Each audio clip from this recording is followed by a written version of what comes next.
చెప్తా. బిడ్డ మంచి చదువుతుంది అనుష? హరీష్ రావు మాట్లాడుతున్నా. నమస్తే నమస్తే. నీ బిడ్డ కోసం ఫోన్ చేసిన, విన్నావా నేను చెప్పింది ఇప్పటిదాకా? ఏం లేదు, అది జర పొద్దుగాల 5 గంటలకు లేపి చదివిపియాలమ్మా పిల్లల్ని. జర మబ్బుల్ని 5కి లేపి చదివిపియాలి. లేపుతున్నావా పొద్దుగాల? జర లేపాల. టీవీ బంద్ చేయి, జర సీరియల్ సినిమాలు చూడకు, పిల్లల మనసు కొట్టుకుంటుంది. టీవీ తీసి పారేసే జర. ఈ 3 నెలలే, ఒక 3 నెలలు పరీక్షలు అయిపోయేదాకా టీవీ తీసేయి, స్విచ్ బంద్ చేయి. జర ఫోన్లలో కూడా ముచ్చట్లు ఎక్కువ పెట్టకు. గట్టిగా మీరు ఫోన్లలో ముచ్చట్లు పెడుతుంటే పిల్లల మనసు సగం ఇటు కొడుతుంది, సగం అటు కొడుతుంది.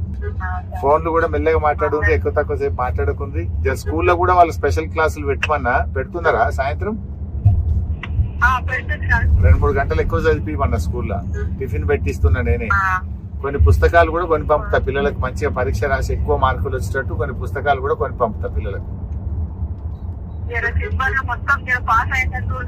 చేస్తామ్మా, అందుకే కదా నా తనలాటనే కదా నా పిల్లలు కదా. సంతోషం అమ్మా, సంతోషం. నేను మంచిగా చూసుకుంటే మీరు జాగ్రత్త చదివిపోయింది జరా. మంచిదమ్మా, నమస్కారం. నమస్తే యాదగిరి, బాగున్నావా?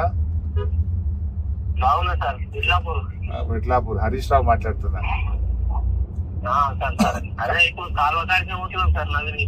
పోతుండ్రా? నా సొంత పైసలు పెట్టి పంపిన పైపులవి. మీరందరు బాధపడుతున్నారంటే ఇక అది అయితలేదు, పోతలేదు, రేవంత్ రెడ్డి పట్టించుకుంటలేడు ఏమన్నా కానీ నేను పంపి చేపిస్తున్నా. మరి మీరు బాధపడద్దు. చదువుతుందా కార్తీక? ఆడ హాస్టల్నే ఉందా? జర ఎక్కువ ఇక ఊకే దొలకరాకు. ఆడనే ఉండని 2-3 నెలలు ఆడనే ఉండని. మనకి 3 నెలలు ముఖ్యం. 10వ తరగతి మంచిగా పాస్ అయితే కార్తీకకు మంచి భవిష్యత్తు ఉంటది.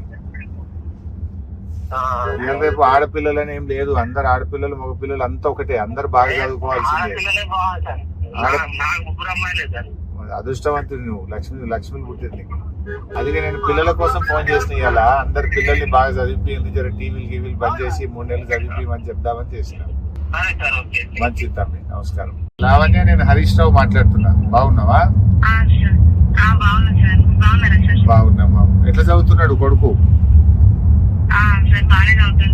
మరి 10వ తరగతి కదా, ఈసారి ఇంపార్టెంట్. ఈ 3 నెలలు జర టీవీలు బంద్ చేయండి, ఇంట్లో టీవీ బంద్ చేయండి, జర ఫోన్లలో ముచ్చట్లు బంద్ చేయండి. జర పిల్లలు పొద్దుగాల 5 గంటలకు లేపి చదివిపియాలి. లావణ్య, లేపుతున్నావు 5కి? జర చలికాలము లేవబుద్ధి కాదు కానీ పిల్లల్ని లేపాలి, తప్పదు. ఎక్కువ 3 నెలలు కష్టపడితే వాళ్ళ పిల్లల భవిష్యత్తు బాగుంటది. సాయంత్రం క్లాసులు చెప్తుండ్రా స్కూల్లో, స్పెషల్ క్లాసులు?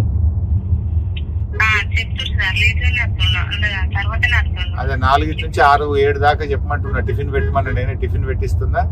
చెప్పమన్నా. అట్లే కొన్ని డిజిటల్ కాంటెంట్ బుక్స్ కూడా కొని పంపుతా, బాగా చదువుకోమని. మంచిదమ్మా, నమస్తే. బాగున్నావు యాదగిరి? బాగా. నందకిషోర్ ఎట్లా చదువుతుండే? పొద్దుగా లేపుతుండ్రా 5 గంటలకు?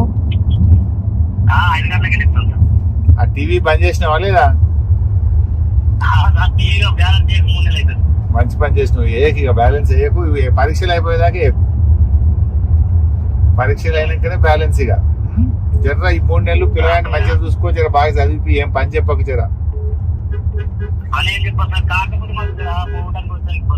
ఇక భాషగూడెం అంటే దూరం ఉంటది కదా, కానీ మంచి స్కూల్ అది, నంగనూరు స్కూల్, మంచి స్కూల్. పోయిరండి